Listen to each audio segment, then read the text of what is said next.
नमस्कार, आप देख रहे हैं क्लीन न्यूज यूपी और मैं हूं आपके साथ वैशाली वर्मा। जानेंगे उत्तर प्रदेश से जुड़ी 10 फटाफट बड़ी खबरें। इससे पहले आप न्यूज को किस जिले से देख रहे हैं हमें कमेंट के माध्यम से जरूर बताएं। संगम के 5 किलोमीटर के दायरे में लगेगी मांस और शराब की बिक्री पर रोक, सीएम योगी को लिखा पत्र। ज्ञानवापी विवाद के बीच तीर्थ राज प्रयागराज में संगम के आसपास 5 किलोमीटर के दायरे में मांस, मछली, अंडा और शराब की बिक्री पर रोक लगाने की मांग बढ़ रही है। साथ ही इसके सेवन पर पूरी तरह रोक लगाए जाने की मांग जोरों शोरों से उठाई गई है। ये मांग विश्व हिंदू परिषद के फायर ब्रांड नेता लालमणि तिवारी की तरफ से की गई है। इस बार में सूबे की सीएम योगी आदित्यनाथ को चिट्ठी लिखी गई है। साथ ही ये भी कहा गया है कि अगर सरकार ने जल्द ही इस मांग पर गौर नहीं किया तो जरूरत पड़ने पर अदालत का दरवाजा भी खटखटाया जाएगा। सीएम योगी को ये चिट्ठी विश्व हिंदू परिषद के काशी प्रांत के गौ रक्षा विभाग के मंत्री लालमणि तिवारी ने लिखी है। कहा गया है कि प्रयागराज में संगम के तट पर महाकुंभ और कुंभ मेलों के साथ ही हर साल माघ मेले का आयोजन होता है। ये रोजाना हजारों की संख्या में श्रद्धालु गंगा, यमुना और अदृश्य त्रिवेणी में आस्था की डुबकी लगाकर मोक्ष की कामना के लिए आते हैं। संगम क्षेत्र के आसपास बड़ी संख्या में खुले तौर पर मांस, मछली, अंडा और मदिरा बिकती है। यूपी बोर्ड ने रिजल्ट को लेकर जारी की चेतावनी। इस मुद्दे पर किया छात्रों और अभिभावकों को सावधान। उत्तर प्रदेश बोर्ड के नतीजे जल्द ही घोषित होने की संभावना है। यूपी एमएसपी 10वीं और 12वीं के रिजल्ट को लेकर समय समय पर ताजा अपडेट्स सामने आते रहते हैं। इस मुद्दे पर लेटेस्ट जानकारी ये है कि रिजल्ट को लेकर छात्रों की चिंता का फायदा उठाते हुए कुछ शरारती तत्व एक्टिव हो गए हैं। छात्रों और कई अभिभावकों के पास फर्जी फोन आ रहे हैं जिसमें परीक्षा में स्टूडेंट के अंक बढ़ाने का प्रस्ताव दिया जा रहा है। बोर्ड ने इस बाबत छात्रों और अभिभावकों को सावधान किया है। यूपी बोर्ड ने इस बाबत एक नोटिस जारी करके छात्रों और अभिभावकों से आग्रह किया है कि ऐसे किसी फोन कॉल को सच न माने जो परीक्षा में पास कराने या अंक बढ़ाने की बात कह रहा है। बोर्ड को शिकायत मिली है कि ऐसे कई कॉल पेरेंट्स और छात्रों के पास आ रहे हैं जिसमें बच्चों को पास कराने या नंबर बढ़ाने का लालच दिया जा रहा है। यूपी में आबकारी सिपाहियों की होने वाली है भर्ती। यूपी एसएससी जल्द ही जारी करेगा नोटिफिकेशन। उत्तर प्रदेश के आबकारी विभाग में बड़ी संख्या में सिपाहियों के पद रिक्त है। ऐसे में उम्मीद है की जा रही है कि उत्तर प्रदेश अधीनस्थ सेवा चयन आयोग जल्द ही खुशखबरी दे सकता है। मीडिया रिपोर्ट्स के अनुसार यूपी एसएससी आबकारी सिपाही भर्ती की तैयारी में जुटा है। रिपोर्ट में कहा गया है कि आयोग करीब 300 सिपाहियों की भर्ती के लिए विज्ञापन जारी कर सकता है। दरअसल आबकारी मुख्यालय प्रयागराज से सिपाहियों के 327 रिक्त पदों का अधियाचन यूपी एसएससी को भेजा गया है। इसलिए अनुमान है कि जल्द ही भर्ती का नोटिफिकेशन जारी होगा। आबकारी विभाग में 5 साल, आपको बता दें आबकारी विभाग में साल 2016 में सिपाही के 405 रिक्त पदों पर भर्ती प्रक्रिया शुरू हुई थी। इसमें से 376 चयनितों का विवरण आबकारी मुख्यालय भेजा गया है। इनके पत्रों की जांच और पुलिस सत्यापन कराया जा रहा है। शीघ्र ही इनकी नियुक्ति की जाएगी। अधिकारियों ने बताया कि बचे हुए 29 अभ्यर्थियों की सूची भी अगले कुछ दिनों में आ जाएगी। इसके बाद 2016 के सभी 405 पदों पर भर्ती की प्रक्रिया पूरी हो जाएगी। आरटीओ में नहीं, अब घर बैठे बनेगा learning DL. Learning driving licence बनवाने वाले आवेदकों के लिए बड़ी खबर है। लर्निंग डीएल के आवेदन पर अब आरटीओ दफ्तर जाने की जरूरत नहीं है।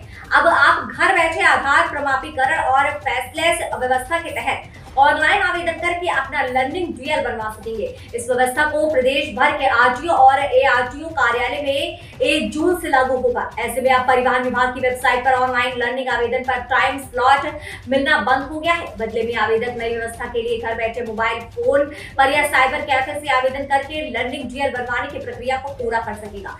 इससे आवेदकों को आरटीओ कार्यालय की भागदौड़ और दलालों के चंगुल में फंसने से समय और अतिरिक्त पैसे की बचत होगी। ये जानकारी देते हुए परिवहन आयुक्त धीरज साहू ने बताया कि बीते जून से फैसलेस लर्नर लाइसेंस बनवाने की प्रक्रिया प्रयोग के तौर पर लागू की थी। इस दौरान 25% लर्नर डीएल को ही इसके दायरे में रखा गया था, जिसे बढ़ाकर अब 100% कर दिया गया है।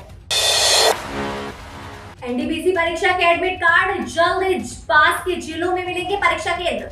आरआरबी एनटीपीसी की केवल 2, 3 और 5 की कंप्यूटर आधारित परीक्षा के एडमिट कार्ड जल्द जारी होंगे। आरआरबी एनटीपीसी सीबीटी 2 का आयोजन देश भर के विभिन्न परीक्षा केंद्रों में 12 जून से 17 जून 2022 तक किया जाना है। क्योंकि परीक्षा का आयोजन 12 जून से होना है, ऐसे में परीक्षा से 10 दिन पहले यानी 2 जून तक एडमिट कार्ड जारी कर दिए जाएंगे। सीबीटी 2 के प्रवेश पत्र जारी होने के बाद अभ्यर्थी रेलवे के अपनी जोनल वेबसाइट से एडमिट कार्ड प्राप्त कर सकेंगे। एनटीपीसी सीबीटी के लिए रेलवे भर्ती बोर्ड ने कमर कस ली है। रेलवे भर्ती बोर्ड के नॉन टेक्निकल पॉपुलर कैटेगरी की लेवल 2, 3 और 5 के अभ्यर्थियों की परीक्षा की तैयारी शुरू हो गई है। सीबीटी 2 के लिए अब की बार आसपास के जिलों में केंद्र बनाने की तरजीह दी गई है। आरआरबी ने तय किया है कि अधिकतम 500 किलोमीटर के दायरे में आने वाले शहरों में ही परीक्षा केंद्र बनाए जाएंगे। एक हफ्ते पहले आरआरबी की ओर से अभ्यर्थियों को परीक्षा केंद्रों की जानकारी दे दी जाएगी। 2 से ज्यादा गाय पाली है तो सावधान हो जाइए, हो सकती है बड़ी कार्यवाही।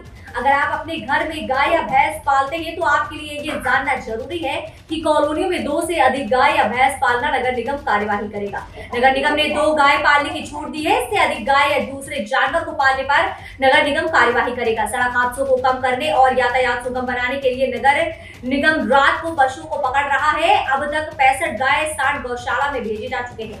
गाजीपुर, पेजियाई, आशियाना, मड़ियाव, ठाकुरगंज और तालकटोरा क्षेत्र में जानवर पकड़े गए हैं। सिर्फ गाय ही नहीं, नगर निगम शुगर बा कुत्तों को पकड़ने का अभियान भी शुरू करने वाला है। लखनऊ में बड़े पैमाने पर शहरी क्षेत्रों में डेयरियों का संचालन किया जाता है। डेयरियों का संचालन से आसपास के रहने वाले लोगों को दिक्कतों का सामना करना पड़ता है। बड़ी संख्या में जानवरों के कॉलोनी में होने के चलते गंदगी की शिकायत मिलती है। वहीं पशुओं के सड़कों पर घूमने से सड़क दुर्घटनाएं भी होती है। ऐसे में समय समय पर अभियान चलाकर नगर निगम द्वारा कॉलोनियों में संचालित होने वाली अवैध डेयरियों को बंद कराया जाता है। इसी क्रम में शिकायत मिलने के बाद नगर निगम एक बार फिर हरकत में आया है। आपको बता दें, जिसके बाद राजधानी लखनऊ में अवैध रूप से पशु पालने वाले व डेयरियां चलाने वालों के खिलाफ कार्रवाई की जा रही है। मायावती ने एक तीर से साधे 2 निशाने। लोकसभा उपचुनाव में रामपुर में नहीं उतरेंगी उम्मीदवार। पूर्वोत्तर रेलवे की ओर से गोंडा जंक्शन स्टेशन पर यार्ड रिमॉडलिंग का कार्य किया जा रहा है। इसके लिए प्री नॉन इंटरलॉकिंग एवं नॉन इंटरलॉकिंग कार्य हेतु ब्लॉक लिया जा रहा है। इसी वजह से 33 ट्रेनों को 30 मई के लिए कैंसिल कर दिया गया है। ये ट्रेनें दिल्ली, उत्तर प्रदेश, बिहार, मध्य प्रदेश, पंजाब, गुजरात और महाराष्ट्र आदि राज्यों के खास शहरों के बीच संचालित होती है। इनमें एक्सप्रेस है, हमसफर एक्सप्रेस ट्रेनों के अलावा कई अनारक्षित स्पेशल ट्रेनें भी हैं, जो कि कम दूरी के ट्रेनों में शामिल है। बहुजन समाज पार्टी लोकसभा की 2 सीटों के लिए होने वाले उपचुनाव में आजमगढ़ से उम्मीदवार उतारेंगी। रामपुर सीट पर वह उम्मीदवार नहीं उतारेंगी। मायावती ने ऐसा करके एक तीर से 2 निशाना साधा है। पहला मोहम्मद आजम खान और दूसरा मुस्लिमों में ये संदेश जाएगा कि बसपा ही उनकी हितैषी है। बसपा सुप्रीमो मायावती ने रविवार को पार्टी मुख्यालय पर आयोजित मंडल प्रभारियों और जिला अध्यक्षों की बैठक के समापन पर ये घोषणा की। उन्होंने कहा कि बसपा के पास ही भाजपा को जड़ से हिलाने की शक्ति है। कांग्रेस को पहले हिला चुकी है। स्मार्ट मीटर से भी हो रही बिजली चोरी। गोरखपुर में पकड़ा गया उत्तर प्रदेश का पहला मामला। बिजली विभाग के अधिकारी जिस स्मार्ट मीटर के फुल प्रूफ होने का दावा करते हैं, 2 सगे भाइयों ने उसी में सेंध लगा दी। दोनों भाई 1-2 नहीं बल्कि 4 स्मार्ट मीटरों से बिजली बाईपास कराकर आइसक्रीम फैक्ट्री चलाते रहे और बिजली निगम के अफसरों को भड़क तक नहीं लगी। विशेष अभियान में स्मार्ट मीटर में लोड के अनुरूप रीडिंग न होने की पुष्टि हुई, तब अफसर जागे। 4 दिन की जांच के बाद शनिवार को दोनों भाइयों के खिलाफ एफआईआर दर्ज कराई गई। दोनों पर 45 लाख रुपए से ज्यादा की बिजली चोरी का आरोप है। दावा है कि स्मार्ट मीटर से चोरी का प्रदेश का ये पहला मामला सामने आया है। शाहपुर उपकेंद्र उजवा फीडर से भरपूरवा निवासी इमरान खान और अहमद खान को कनेक्शन दिया गया है। दोनों ने 4-4 किलोवाट के 2 कनेक्शन किए हैं। आपको बता दें, नियम अनुसार एक परिसर में तब तक 2 कनेक्शन नहीं दिए जा सकते जब तक 2 परिवारों के रहने की पुष्टि न हो जाए। इस नियम को ताक पर रखकर बिजली निगम के अफसरों ने 4 कनेक्शन जारी कर दिए। यूपी में स्पेशल तैयारी और 75+ का टारगेट। सरकार की उपलब्धियों को बताने का ये पूरा प्लान। मोदी सरकार के आज 8 साल पूरे हो रहे हैं। 30 मई को ही नरेंद्र मोदी ने दूसरी बार प्रधानमंत्री पद की शपथ ली थी। आज से देश भर में बीजेपी इस मौके पर विशेष कार्यक्रम कर रही है। यूपी की तैयारी कुछ स्पेशल है क्योंकि मोदी वाराणसी से लोकसभा के सांसद हैं। बीजेपी ने अगले लोकसभा चुनाव के लिए 75+ सीटों का लक्ष्य रखा है। आपको बता दें, यूपी में लोकसभा की कुल 80 सीटें हैं। नरेंद्र मोदी के नेतृत्व में केंद्र सरकार के 8 साल 23 मई 2022 को पूरे हो रहे हैं। पार्टी 30 मई से 15 जून 2022 तक पूरे उत्तर प्रदेश में 8 साल सेवा, सुशासन और गरीब कल्याण के कार्यक्रम आयोजित करेगी। पार्टी के राष्ट्रीय अध्यक्ष जेपी नड्डा अभियान की शुरुआत करेंगे। वहीं दिल्ली में अमित शाह एक प्रेस कॉन्फ्रेंस कर सरकार के कामकाज का लेखा जोखा रखेंगे। उनके साथ देश के गृह मंत्री अमित शाह और रक्षा मंत्री राजनाथ सिंह भी रहेंगे मौजूद। सरसों तेल के ग्राहकों का खिल उठा चेहरा, दाम सातवें आसमान से हुए धड़ाम। देश भर में इन दिनों महंगाई आम लोगों की जेब ढीली कर रही है, जिससे मायूसी हाथ लग रही है। खुदरा बाजार में सरसों तेल, दाल, सब्जियों के दाम बेलगाम होने से लोग खरीदारी करने से भी बच रहे हैं। लेकिन इसी बीच खुशखबरी सामने आई है। अगर आप सरसों तेल के खरीदार हैं तो फिर ये खबर आपके लिए बड़े ही काम की है साबित होने जा रही है। इन दिनों सरसों तेल अपने उच्चतम स्तर से 46 रुपए सस्ते में बिक रहा है, जिसकी आप जल्द खरीदारी कर सकते हैं। सरसों तेल पिछले साल 210 रुपए प्रति लीटर तक जा पहुंचा, जो अब 164 में बिक रहा है। तो ये रही दिन भर की 10 फटाफट बड़ी खबरें। न्यूज अगर आपको पसंद आई हो तो वीडियो को लाइक, शेयर और हमारे चैनल क्लीन न्यूज यूपी को सब्सक्राइब करके बेल आइकन को प्रेस करना बिल्कुल ना भूलें।